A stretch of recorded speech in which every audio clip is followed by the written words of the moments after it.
the feeling of going for it and maybe having it not work out the way we fathomed is a fantastic success compared to the feeling that we carry with us like a heavy backpack over our lives up to our deathbeds, that feeling of coulda, shoulda, woulda.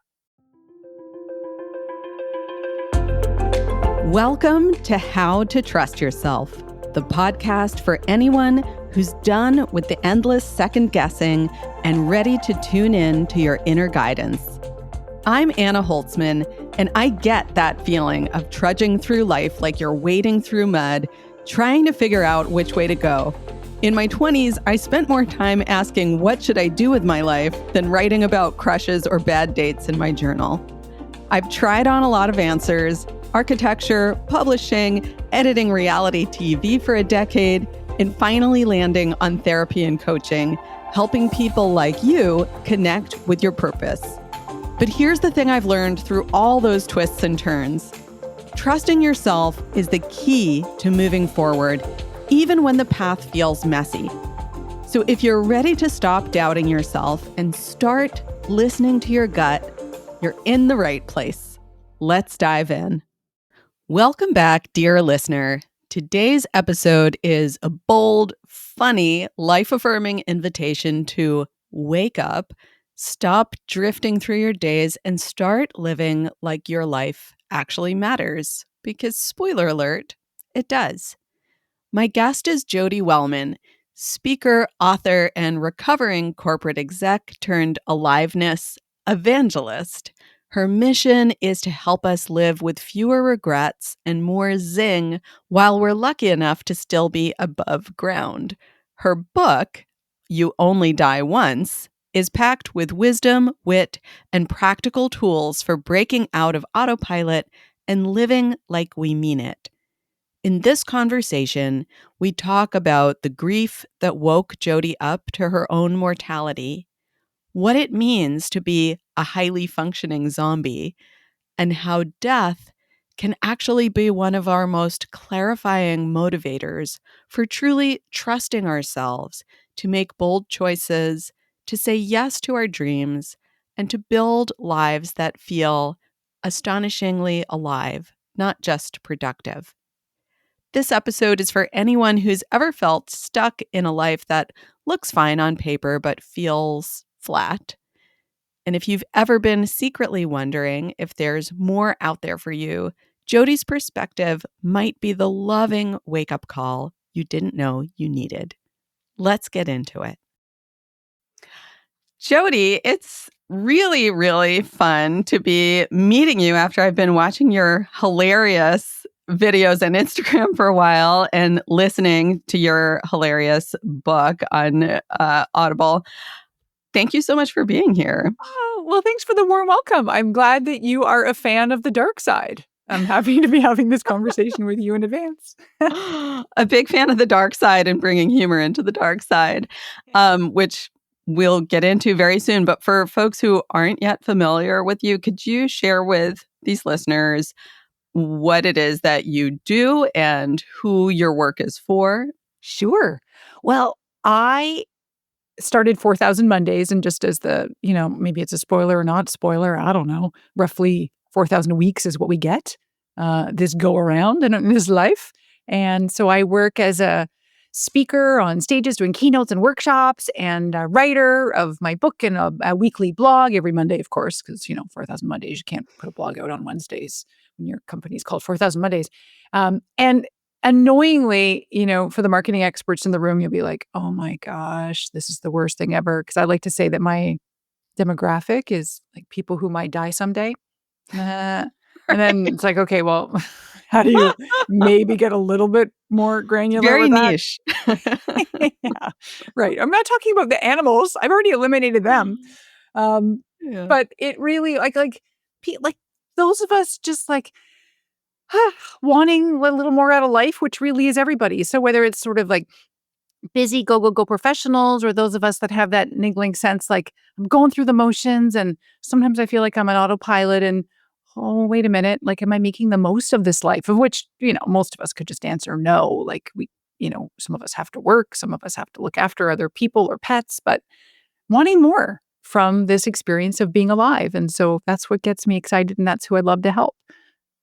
Yeah, I would say that really is everyone, whether we're talking to someone who's regularly bungee jumping off a bridge or whatever, Yeah. or the person that's just in the that humdrum grind. Yeah.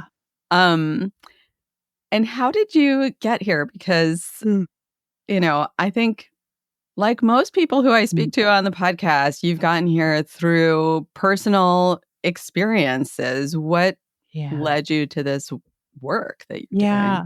Yeah. I do think that it can cause some people to scratch their heads like, wait, what? You love to talk about the Grim Reaper all day? What kind of damage was done to you early on?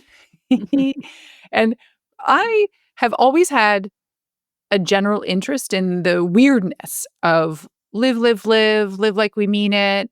I've always been, my careers have been in helping professions generally, and we want to love life. And then all of a sudden, kaput, we're going to die. So that absurd juxtaposition has always just been interesting to me, even as a kid. So I sort of studied it. And then, so just to take off on the study thing, but then more of a personal thing after that, I went and did my Master of Applied Positive Psychology at the University of Pennsylvania in 2019, 2020. And that for me was this poof, like opening the doors of, uh, I get to take this topic that I've been fascinated by, like carpe diem, and study it in such a way where I get to put some science behind it and actually say, holy, like there are studies that show that, you know, measuring the scarcity of time and recognizing that we are little ticking time bombs can be useful to us in a motivational way. And so studying the positive psychology of that, the motivation of it, really gave me the confidence I needed in order to make it more than just this thing that I was delivering to, women's groups, presentations, just, trying not to offend people. So that I've always had that interest in studying it, gave me permission to really be bolder with my voice around it. And the real kick though was my mom died when she was 58, and Yeah. she was a dreamer. She was so creative, and she didn't have partly the confidence, but also she had this belief like, I'll get to it later. So when I was cleaning out her place, it was Mhm. just the saddest thing, and I call it the land of dormant intentions because she had all these manuscripts. She was such a good writer, and then she wrote a children's book, and it was illustrated, and, she had business cards for these little businesses she wanted to start, and I knew about them, but Wow. she just didn't execute, and it broke my heart to just see, like, basically as a giant collection of, like, this awesome woman's life that she didn't press play on. It was all just press pause. And, Yeah. maybe it shook me to the core because I knew that that was my MO also. When you see in the mirror, you're like, "Oh, geez, this is not how I want to die." Not only do I not wanna die early, hopefully, knock on wood, but I would also love to not die with all my dreams buried with me, or in my case, I guess, cremated with me. Yeah. Mm, Gosh. mm. Um, and you wrote a book about this, which is called You Only Die Once, Yeah. which is such an attention-grabbing title. Um, and I just like I got kind of carried away listening to you talk about like that your mom didn't press play. She Mm, always only pressed pause, mm. and that, you know, that relates to your experience as well in Yeah, ways. And I think it relates to all of our experience in certain ways. yeah. Um, what like I know for me Mm. what like why I press pause. Yep. What what would you say is the case for you or for, folks that you wind up coming into contact with through Yeah. this work? Yeah. Yeah. I love this question so much, and it's something that I get, equally excited about and also just, frustrated by because I, every single day, need to override the fear instinct. Because what Yeah. you talk about this so beautifully with your guests, like, it's fear, and it brings everything back to me, back to a bizarro notion that we're more afraid to live than we are to die. And we don't want to admit that, but Yeah. there's a line that I've come to love, and it's like, "Our fear of death is rivaled only by our fear of living." And, man is the only animal who has to be encouraged to live. It's like we may have a dream, but ooh, it's scary because it means that if we make a go for it, well, then we're going to risk rejection and failure and feelings that may not be easy to navigate. And it's so much easier to hold a dream. And let's just be honest, it could be a big dream, right? Like starting your side hustle or starting the business or moving to Portland, or it could even be like booking that trip you want to take to Paris, right? Like it doesn't have to be majorly life-changing. It could just be a bigger event that for some reason is just a little bit of, there's a hurdle you have to jump over somehow. Yeah. It is safer to hold on to that dream in like this sweet little locket and hold on to the idea of later, like back to my mom, I'll start my hiking stick business later. Like that was one of her businesses. It's really cute because she called it Take a Hike. Yeah. We think we'll be able to hold it later. And there's this fantastical notion, and it's rooted in psychology. There's things called positive fantasies where we do get a certain amount of relief and even a little bit of joy when we think about our plan. Yeah. But then fear takes over because that's gonna, rule the roost. And then we just get to put it over. We just get to kick the can down the road. But here I am to say, well, we all know this, but like the can is going to come up against a brick wall one day. And hopefully it is not soon. Hopefully it is later. But even if it is later, why are we leaving life on the table? Like let's go for our dreams now, risk the fear and rejection, because ultimately, and this is again based in research and just my experience when I used to coach one-on-one, Yeah. the feeling of going for it and maybe having it not work out the way we fathomed is a fantastic success compared to the feeling that we carry with us like a heavy backpack over our lives up to our deathbeds, that feeling of coulda, shoulda, woulda. Like, well, what would have happened if I did open the Etsy shop? Or, so that I'm like, all we're doing is weighing out the discomfort. And I would rather have a little bit of a discomfort now, but feel proud of myself that I tried than carry a backpack that's going to give me just a lot of neck pain and back pain. And what really strikes me about that is that the timelines of those two different flavors of discomfort, they're different timelines, right? Right. Yeah. One is temporary, one is like guaranteed forever if we stay in that mode. Absolutely. Well, and then again, this just comes back to I'm just so fascinated by our human nature, which is just so messed up. Myself largely included. I'm not trying to point fingers. I'm like pointing at me. But the same thing where we're like, oh, I know I should eat better and move my body more because I would feel healthier.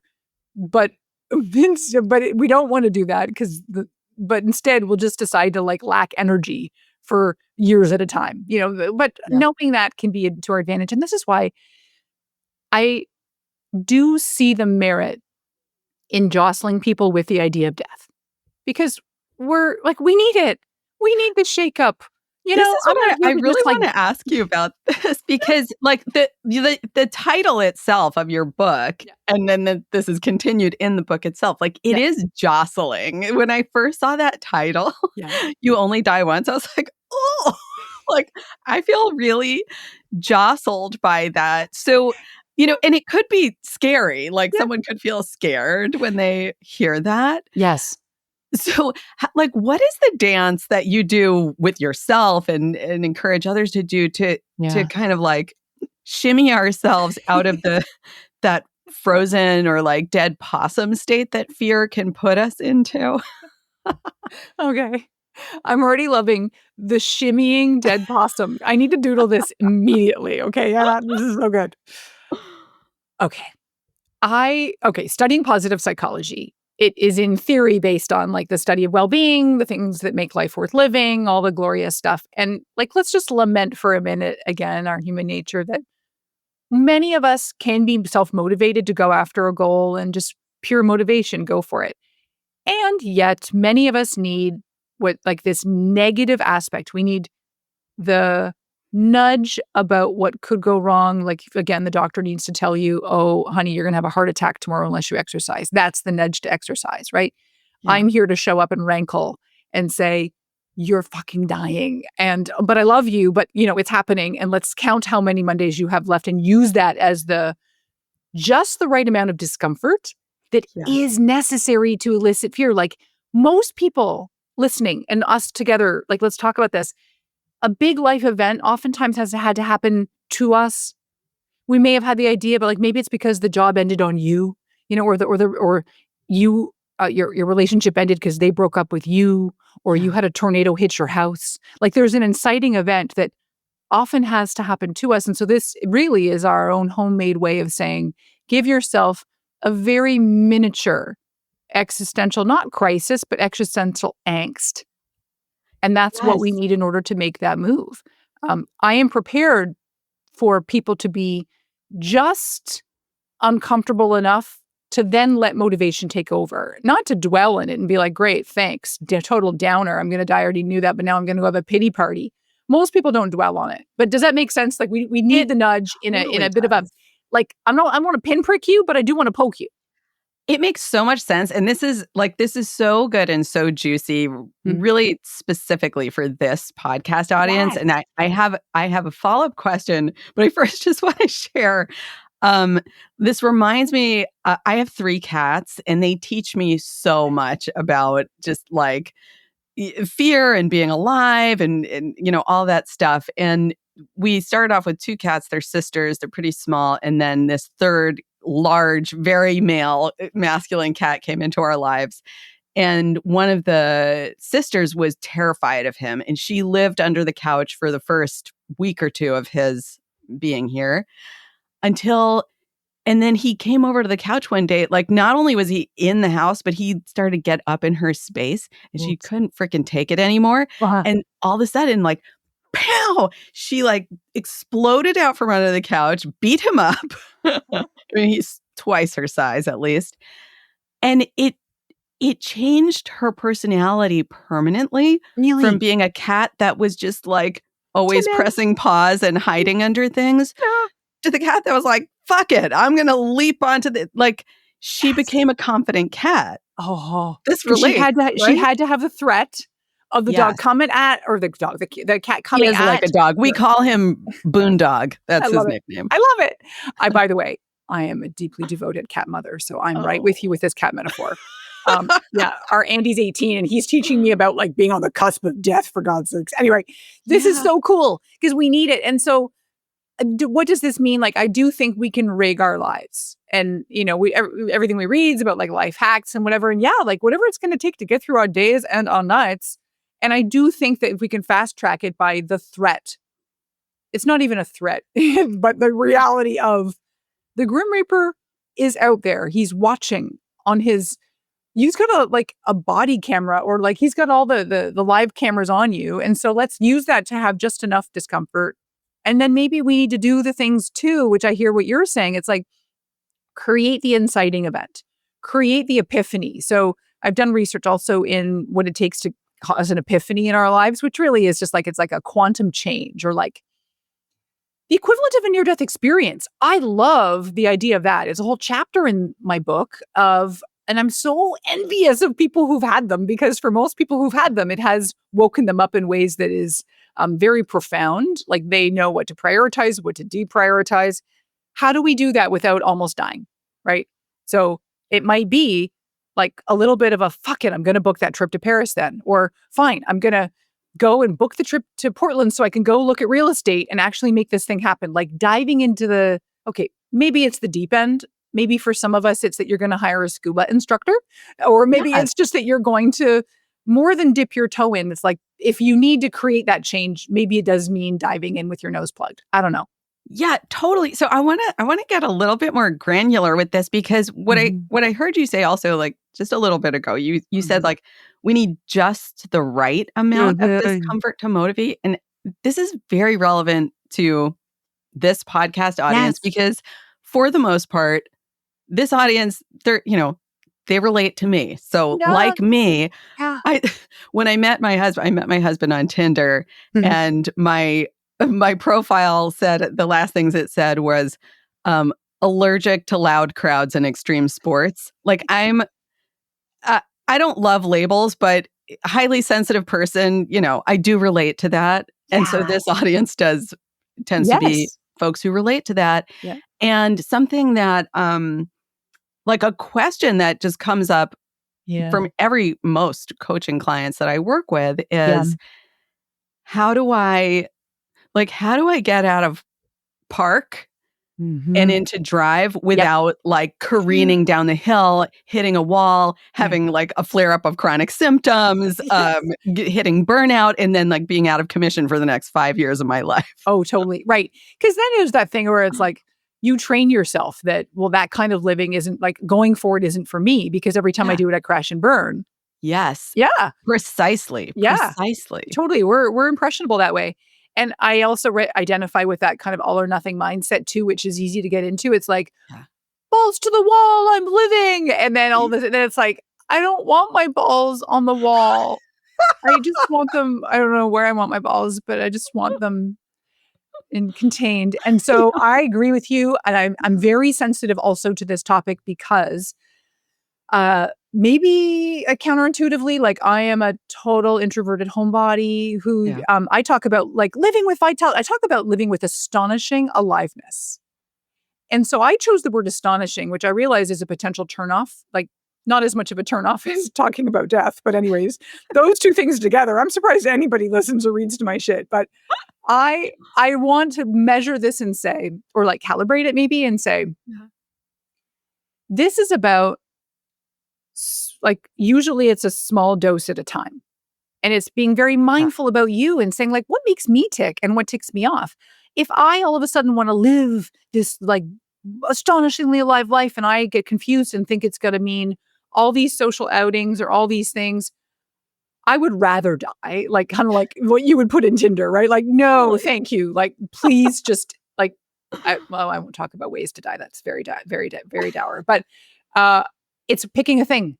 It's one small thing, and I have that actually as, like, it's one of my, like, tenets of living. It's what's one small thing that can show that you're the type of person, and I'm very deliberate with this language because in psychology, Yeah. it's a thing. It's like showing yourself, I'm the kind of person who like makes choices to care for herself, or I'm the kind of person who's living around here, or I'm the kind of Yeah. person who made a choice today. And like this is going to sound very basic, but I don't think I'm the only one. I know I'm not. Like yesterday, here I am working, answering emails, doing my dumb work, and then I have this moment where it's like I could go work outside in the backyard. And wow, but for some reason, there's like a hurdle. Like this is like, thank you for laughing unless you think I'm a total idiot, but like, No, I I know. I'm like, I have the correlate story to this. I so relate to this. okay. Yes. And so it's an alive choice to go, okay, I'm going to unplug my laptop. I'm going to go take my water and I'm going to go sit outside. And went and sat outside. My afternoon was 189 times better than sitting in my stupid office because I was like, I see a hummingbird. And I like all like it's so silly and little, but it's a choice you make. And so for me yesterday, that was an alive choice. Another version of a live choice for someone else who right now is going, are you serious?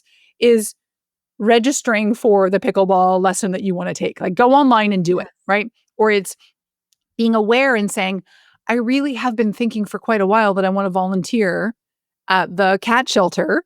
And so let me go and look, let me call or finding it out, like taking one small step. And there's more buoyancy, there's more like momentum that comes from doing that one thing that shows you again, like I'm making a vote for aliveness rather than the ho-hum routine that my life wants to suck itself back into. A quick pause here because I want to invite you into something that I think could shift the way you feel about showing up. If you're a sensitive creative or entrepreneur, and the idea of being really seen and heard brings up fear, resistance, or that, oh no, not me feeling, you are in good company. My free visibility workshop, Let Yourself Be Seen, is all about making visibility feel safe to your nervous system and true to you. We'll explore how to work with fear as a doorway into more authentic self expression so you can share the work that matters most to you without pushing, pretending, or burning out. You can save your spot or catch the replay at annaholtzman.com/be seen. Okay, let's get back to the conversation. You know that for me, what's standing out as the headline of what Yeah. I'm hearing from you is like it's about choice and want, because like I think, you know, we can get sucked in, and I certainly get sucked into Mhm. this idea of like that being alive means Mhm.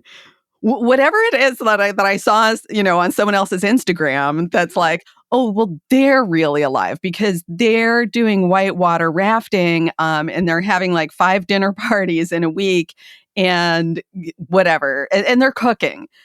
But I don't really want to cook or have dinner parties or ever go whitewater rafting. I did it once and it was like miserable for me. Um, but like I do want it like so this is my little story that's going to Yeah, sound so like silly and ridiculous. I'm in it. Just right before we got on this recording, I happened to have my session with my life coach this morning, Mm. and I was like, "Ugh, I really need some time off to just like go into the city and like walk around and like eat at Sweet Greens because I just like doing that by I wanna come myself with you. Okay, go on, go on, go on. or with a friend, with a new friend."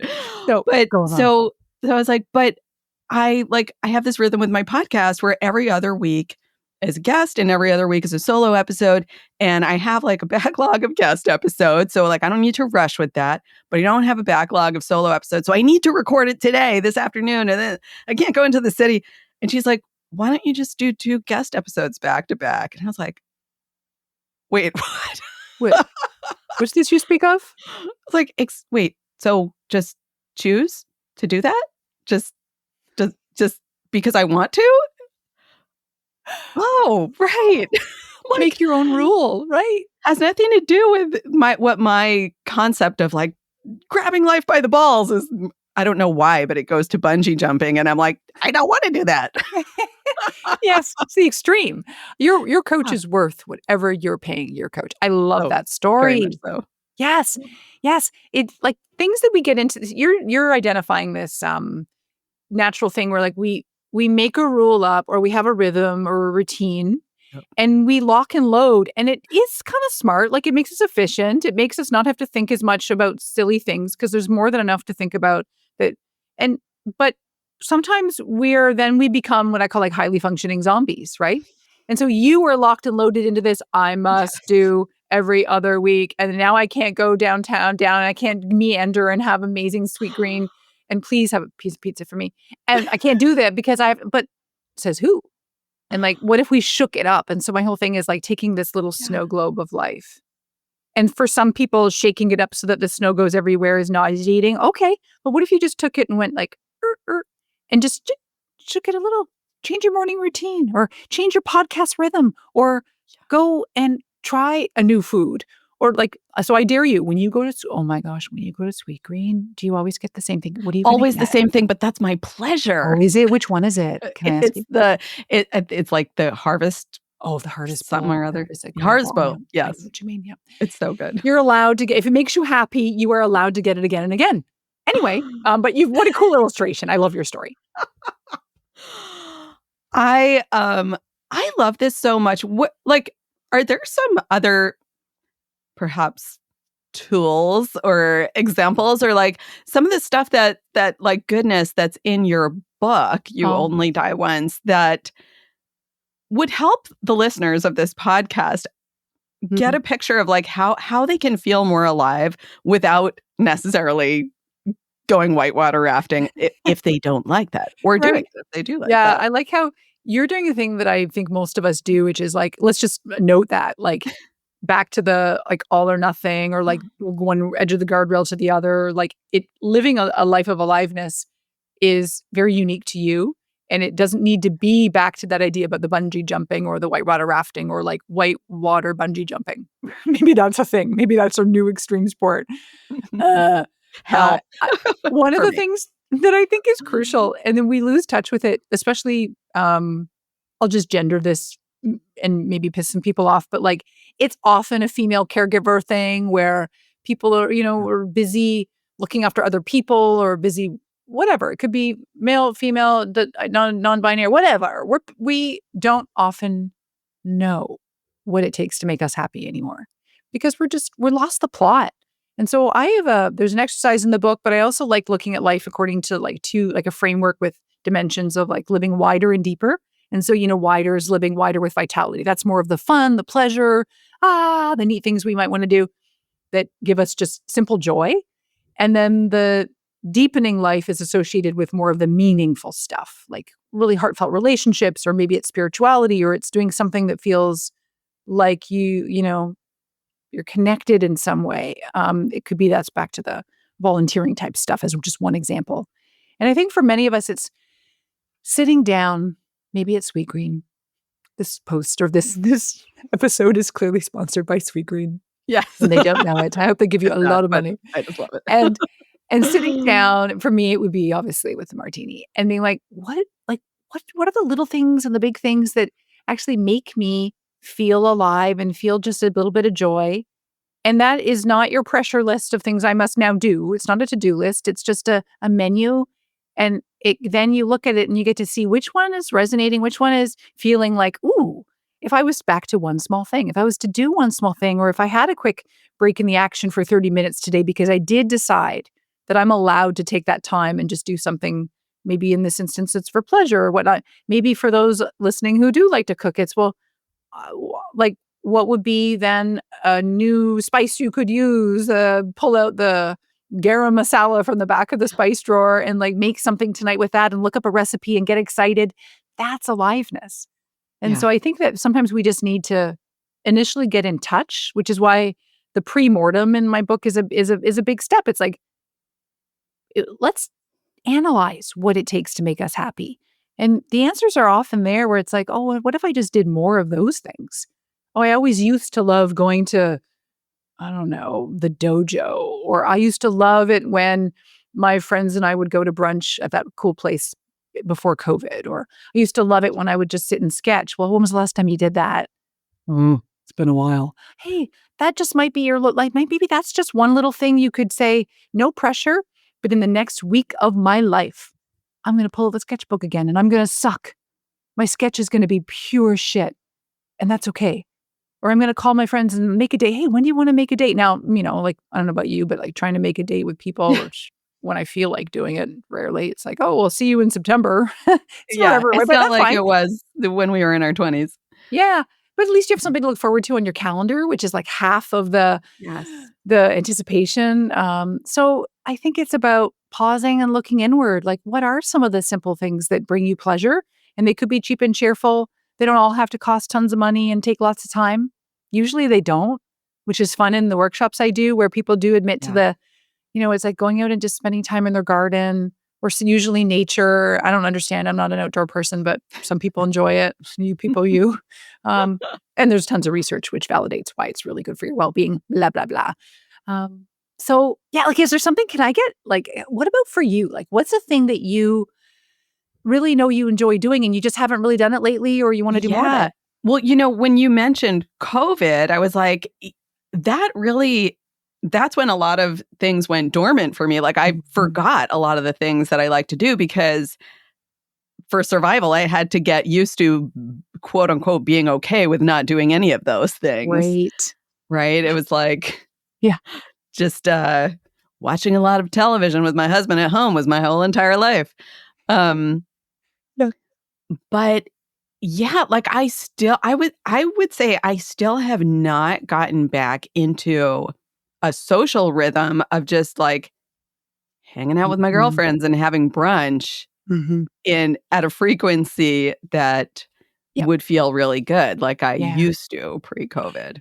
I'm really glad you mentioned it. I'm sorry that that's true for you, because obviously it's not what you might ideally prefer, but I think this is an important conversation for all of us in this right now and listening. It's like, I have a theory that, like, we fell off the wagon, of course, in COVID, like it blew everything up, but we have a lot of us, there, like, people talked about like revenge travel and like doing all these things after COVID, which I never did. But whether you did or didn't, I think that might have represented a spike. But then I think many of us have not gotten back on track, particularly with social, in the dose you prefer. Again, there's no prescription here about, the social interaction that works for you, and also like the recreation stuff that works for us, like the hobbies, the leisure stuff. I feel like we just kind of, we got lost, and then we have to come back. And I think that does take being aware of it and then just a little more effort and say, I don't want to go crazy with it anymore. But what would be, again, something that if I did add it in or sprinkled it into my life, like Yeah. intermittently, would that bring me joy? And I think that pacing thing is so important. And actually, I'm like, I'm keeping this Mm. and I'm gonna use this for myself from this conversation because like what I found was after having no social contact for Yeah. however long it was, it felt like forever, Yeah. then getting back into social contact felt like an extreme sport. Like my nervous system was wrecked after my first social get together post COVID. You'd rather go whitewater rafting. Yeah, it was like, I mean, I literally I had like a neck ache, I had a terrible headache, like I was so because my body like my nervous system or my unconscious had learned that being in contact with other people was life threatening, right? That's what we Mhm. learned in COVID. Yeah. So even though I had read the newspaper and it said it was okay to get back, hang out with people again, Yeah. my body didn't get the memo. And so it was like freaking bracing for Right. danger. Right. Bracing for danger. Right. And I think this harks back to what you were talking about earlier, because for some of us, like that experience of it's an affront, there is fear, there are a lot of things associated with it. It's sort of it's a psychosomatic thing. Yeah. Let's relate that also to the pursuit of a dream or an idea, right? It's that embarking on Yes. something new Yes. is the same thing. It can feel really overwhelming because it's laced with the weird cocktail of like excitement and cool potential and ooh, what could this business or what could writing this book lead to or what could this thing do? And then the immediately crushing sense of look at all the things that could go wrong or what will your first boss think when they see it or what will all the reasons that keep us stuck. So I think that acknowledging that's like it's this physiological response that is helpful until it's not. And then we just, again, back to being aware of it and acknowledging, in some cases, like you with social, it's like, hey, maybe for me, it's just one of these things a week. And hey, maybe for my dream, I'm going to acknowledge I'm scared. And what would be like one little thing I could do every week that would make me feel proud that I've at least taken a step forward? I would so love to hear, and I know listeners would love to hear how you applied that to writing your book because we're talking Yeah. about like doing these little things. Writing a book is a dream that a lot of people have that Yeah. they press pause on until it's too late. Yeah. It feels like such a big thing. Yeah. I'm just dying to hear how Oh, you approached yeah. that. I'm happy to share because um, after doing the master's I mentioned, my thesis was in this topic of memento mori, which is remember we must die. And it was kind of the framework of what would then be a book. And I was out with a friend. I remember it was just around New Year's and we were out and for drinks and he's like, I was telling him about wanting to write the book and he's a coach and he's Yeah. really Uh-oh. he's Don't kind. don't sit down with a coach if you want to avoid your dream for the next Right. You are forever. going to get ripped a new one. So he was lovely, but he said these words to me, which I'm still so amazed at the power they held. But he said after I told him, "Well, I'm going to do it after," because I was really excited because I was planning for a TEDx talk, and I Yeah. was like, "Well, this is a thing. This is a legitimate reason to not start writing my book." And then he's like, "Yeah, I just don't think you want it bad enough." I almost spilled my drink, except I really like my drink, so I was like, "I'm not going to waste this." But I was so mad, and he How was dare so he? right. But no, he was wrong because I did I wanted it so bad that I was willing to push it off. You know Yeah. what I'm saying? Like, I was so Yeah. scared of it that I said, "How do I procrastinate?" So he got under my skin. He was like that my cat getting under the couch to He taunt the was other cat. he was attacking me very lovingly. And then and this is how I look at, quite frankly, the Grim Reaper plays that role, where he, like, Yeah. gently taps you with a scythe, like, Johann, like, you've only got for me, I've got 1,752 Mondays left. Like, that's my language of, "Doo, doo, doo, get on with it." So that helped motivate me, but really I had to do it myself, of course, because like hearing Kevin's voice wasn't gonna like really do anything other than mean that I need deadlines, Yeah. which again, back to relating everything to you only die once. Uh, your pending demise is the ultimate deadline. So there's that coming on your horizon. But I needed the deadline, so I set it up for myself.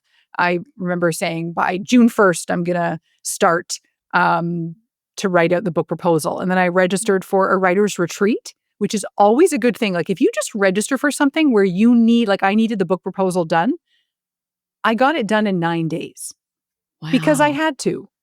Otherwise, Yeah. I would have dragged it out for 17 more years, you know? So I registered and I had to have that done and I had to have it FedExed to the people that were running the retreat, which was like Jack Canfield and Steve Harrison. Like they have a writer's retreat that they do. I Yeah. recommend it. And so I was like, well, I got that done. And then I had to be accountable to, I started to look for an agent. And I was going to drag that puppy out too. And I said, I kind of told my dad about this. And I told him I went to visit him one weekend in Toronto. And I said, okay, I'm going to commit. By Monday morning, I'm going to have sent query letters out to 5 agents by email. And I talked to him that Monday, as I used to talk to him every Monday, Wednesday, Friday. And he asked me, did you send out those emails? And I was accountable. And I said, yes. And from that initial crop, I got an agent. And whether I did or didn't from that initial tranche, I would have just kept doing it. But it was about having a deadline and then writing the book. Well, I got to tell you, if you're depending whether if you're self-publishing, you will still need some internal motivation.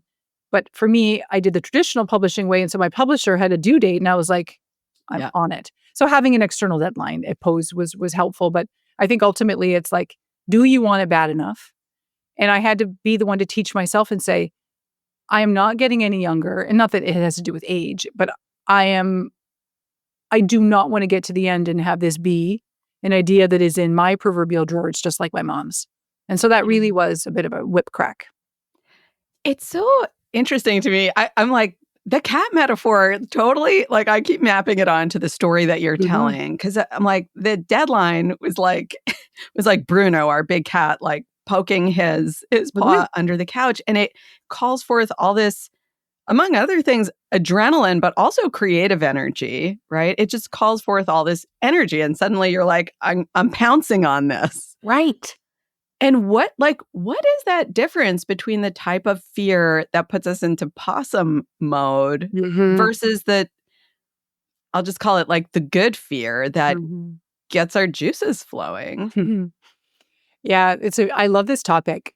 And because there are some things where like there's an approach versus an avoid.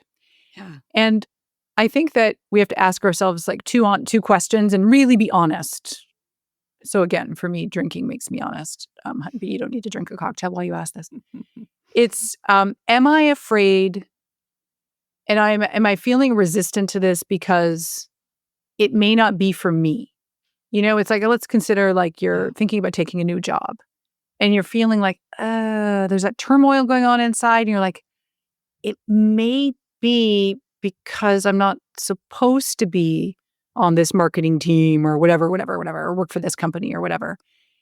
But there's a very different back to flavors. There's a different flavor of fear. It's just as repulsive, but it's a different flavor. We can discern and say, oh, wait, this fear is the fear of I just want to be small right now because I'm scared because I really do want it, but I want to play safe and possum my life up and get under my fleece blanket. And the best way I've ever noticed to uncover the difference between the two, like asking, is it fear of no or fear of yes, but Yeah. is back to the deathbed regret. If you were unfortunately on your deathbed tonight, would you be kicking yourself and say, oh, honey, oh, you were just scared and I understand, but you could have, should have gone for it because this is what you wanted to see what happened. Like, why not? Versus, oh, honey, like, I'm proud you listened to yourself and you said, no, I don't want to go and work for that cigarette company or whatever. I don't know. That is such a great litmus test. I have my own little Do you? like a menu of litmus tests. Yeah, there's a coach I worked with a while back. She asked me this question in a session one time. I was probably I don't remember what it was, but I was talking about some dream that, but I felt scared. And she's like, when you imagine yourself actually doing that, does it feel like shackles on or shackles off? Hmm. I Like, love is it that. liberating or is it like, "Ugh, I've really like stuffed myself into a corner now?" Yes. And when you ask yourself that, do you feel clarity about it right away, or do you have to mull it over a lot? Instant, because it like when that question to me was like, how does my body feel? And my body's not an overthinker like my mind is. You know, Yeah. it's like, this feels good, this feels bad. Yeah, it's a little more straightforward. Yeah. Yeah. Yeah, I love that. I'll share right now, I'm going through turmoil about, I love to speak. It's what I do now officially full time, and I always want more opportunities, and part of that is reaching out to create those opportunities. Oh, except for the fact that I'm not really in love with cold call outreach, right? Right. And Ugh, so, you know the what I'm worst. saying? Oh, if those who love cold calling, you are a special breed and you deserve extra Mondays, you people. But so the resistance I feel, I've been doing a lot of that analysis too of like, is this fear and this stuckness, do I really not want this? Like, is this Kevin, my fabulous asshole coach friend, telling me like, you don't want this bad enough? Like, no, I do. Or is it like, what is it about it? And so I've really had to do, so back to the shackles thing, it's like, no, I just don't want to do that task, but this is the thing I want more than I, there's nothing that compares in terms of the aliveness of getting to talk about this on the stage with my keynote. And so Wow. I have to just keep acknowledging, oh, like, oh, sweetheart, you're just intimidated. You're just afraid of rejection, which Yeah. then, of course, when you pan it out, I'm like, do I care if Melody, who I've never met from the Association of Straw Makers of America, doesn't respond to my email? Like, first of all, Melody, it's your loss. But second of all, like, I think I'm going to sleep tonight. And the straw maker's loss. Right. I mean, actually, straws are in a tough business these days. They really are. But wait, That's maybe true. it's stainless steel straw My maker. husband has a really good friend who was a straw designer for a while, believe it or not. I swear to God. No Swear to way. Does God. he live on the street now? No, but he doesn't do that anymore. Okay, because he's unemployed because nobody buy I He makes actually feel bagels. like he's So what? he makes bagels. Really? Total tangent. Yeah. I'm so okay. Oh my god, now I want to know more about this bagel maker. But anyways, he's living his dream. Um, we have time left, but we're starting to we're into the last quarter of this combo. So I really want to ask you, how has the process of writing the book Okay. and publishing it changed you? Because I'm sure that it has. Oh. Well, you know, it's been a tale of two realities. One is that I am proud, and I look at it as the example of how, first of all, it all happens so fast. Like there's a build up to stuff, and you look back, and all of a sudden it's here and it's done. And it's a good reflection of life will just pass us by. And so it's like, it's here, it's done. And it happened, and I did it. And this is evidence that I can make hard things happen, scary things happen. So I think that that's really empowering. And then on the flip side of it, which to me is just, again, back to that, like the poignancy and bittersweetness of life, is that I've learned a lot of lessons about what it takes to be happy, and that pursuing a dream, like for me, this was one of my dreams, was having a book. It doesn't mean then that check mark, feet up, eternal happiness granted, Wait right? a minute. It doesn't? That feels like a nasty trick. I know, so bad. And I have a blog post that actually, by the time this episode comes out, it'll be published. But for me, it's in the hopper to come out on Monday. And it is, I think I called it like, yay, I wrote a book. So when will I be happy? And it's just this notion. And I just want to be real about, we're talking about living these astonishingly alive lives. And it's this like constant pursuit of eking out and finding the small things that give us joy and managing our expectations along the way about what that will look like. And so I could have done a more thorough job, I think, with managing my own expectations about the criteria. Like, I didn't want to base my happiness on sales, of number of sales or PR hits or whatever, because those things are fleeting. Yeah. And it's about impact. But then I still also am kind of confused about like moving the goalposts, is what I'm referring to it as, because there's this feeling of like, yay, but then it feels empty again. And then I want more. And so I've decided, my way I've reconciled it right now is that I'm just ambitious and excited and I want more from it and I want to do more with it. And I'm okay with that, even though I'm suspicious of it. Because also part of it is just like, honey, will you ever really just sit back and be happy that, yay, I did that. And now I can move on? Probably not. So that's this pursuit of like, and then for me, all the more reason why if I put all my eggs in that basket, which I might have for a bit of last year, I have to go, oh, right. Like, what are the other things that do give me a true sense of joy? And so for me right now, it's writing handwritten letters to friends and family and just sending them. And every time I write a letter and every time they tell me, oh, I got your card, like it just gives me joy. And it's cheap and cheerful, except for the international stamps. They're expensive. But other than that, it's just a very easy way to go, this is just making me happy. And I don't need to care about whether or not the book was mentioned in a big publication this week. So anyway, that's a lot more maybe than you asked for. This is more therapy. I love that so much. I love that because to me, you're really humanizing and normalizing something that I deeply relate to, which is that I don't do hard things that I really want unless I have these like big dream outcome expectations. Like if I didn't have those big dream outcome expectations, like the energy wouldn't be like turned up for me to do the thing that I really do want to do. And then I have this crash afterward of like, it's great, but it didn't meet my like totally change my whole life forever expectation. And then I've got to like deal with that crash and it doesn't make us wrong or like idiots for not anticipating that, it's just like, this is all a part of the process. Thanks for saying that. And I love even just your wrap up of like, it's all a part of the process is like, I've thought a lot about it like, okay, so what? How do I want to look at this? Am I like kicking myself for it? Like I should have known better, whatever. And then the next goal I pursue, I'm not going to have that nailed either. Like I know that I'm still going to have some struggles. And I think the more that I accept that and go like, that's okay. I just want to struggle less or struggle better is one of the phrases in positive psychology I love. Like, I just want to maybe learn a lesson from this and like, oh yeah, that's right. I did this part a little bit better, but I still have this, heartburn about this part. Yeah, because I'm alive and I'm human and I care and I have goals. Yes. And so I'm just acknowledging that no one ever said it was going to be right easy. I never did. We're dying. Yes. I could go on and on and on about this. I just feel like it's like life is like a turducken of like layers of being mad at yourself. And then like can I get like, what's the outermost layer where I could be like, all right, I forgive myself for being mad at myself for not being kinder to myself to blah, blah, blah, blah, blah, blah. Right.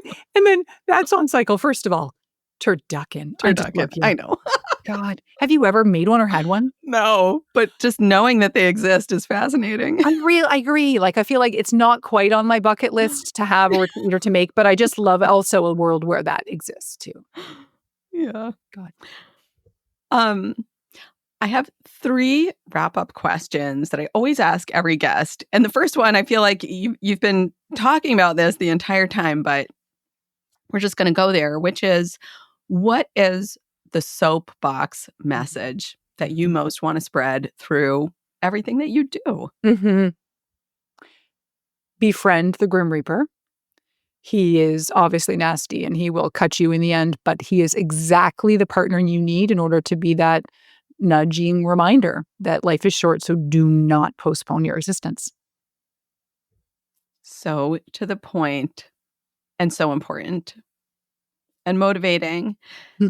And to the person who is listening and is feeling motivated by that and simultaneously completely freaked out and overwhelmed by like where to even start in wanting to live more of an astonishingly alive life, what words of encouragement do you have to that overwhelmed person? Yeah.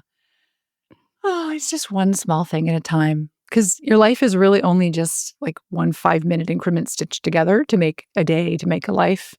And so sometimes it is, again, like do the pre-mortem in the book. I don't mean for this to be a big book sale moment. It should be. If you don't want to buy the book, you also just go read my blogs and be like, what is an example of something that might bring me, again, an iota of joy. And just it's one joyful or meaningful moment attached to the next one. So, and those are choices, back to what you were saying earlier. Like, it's about being aware and then acting on it, and tiny little bits. In most cases, the grand sweeping gestures, the detonating your life and starting over, it works for the odd person and it's always fun to hear about. And then for the rest of us, it's not sustainable and we just need to do one little thing again. Like, what's the next choice that can make you feel like maybe it's just roasting marshmallows tonight.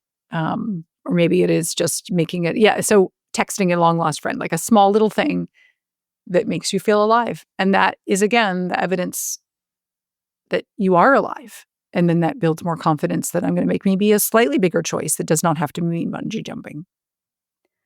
I literally felt my go for it. shoulders like melting listening to you say that.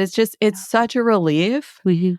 And I want listeners to go ahead and get your book, because I think what they're going to experience as they read it is like a dance between being poked and stimulated and like feeling that rush of energy, and then the dance between that and the like, it's one step at a time, which feels like such a relief. Right. I mean, I recognize the tension between the messages. Like, on one hand, it is time's ticking. You have nothing to lose. Go for it. But go for it does not have to mean that it is the bungee. It could mean that it is making a series of small things that add up and just make you end up feeling like life's getting lived around here. Yeah. Which sounds really, really good. And finally, where can people find you, your work? Where can they go grab the book? Well, thank you for asking. I'm over at 4000mondays.com, and then on Instagram at 4000mondays. And there are links to the book on my website, but all the normal places you might go, Amazon, wherever books People are. know where books are. Generally, yeah, it's sold. I mean, that sounds grandiose. You may not find it in the pockets of. If it's in your small town, I like supporting local booksellers. They can always order it in if you don't want to do the Jeff Bezos show.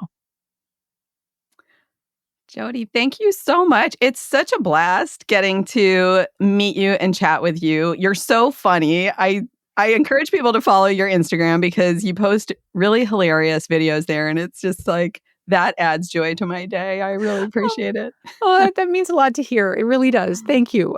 Thank you. And I've just loved, for somebody like me who's really interested in like how we spend our time, having had this conversation with you, to me feels like time well spent. So thank you. Me too. Thank you so much. If you enjoyed today's episode, please do me a favor. Hit that follow button so you don't miss a thing, and leave a rating or review. It helps more people find this show, and honestly, it makes my day. And if you're looking for more ways to trust yourself and start listening to that gut instinct of yours, come hang out with me on Instagram at Anna_Holtzman. Let's keep the conversation going. Thanks so much for listening, and until next time, trust yourself. You've got this.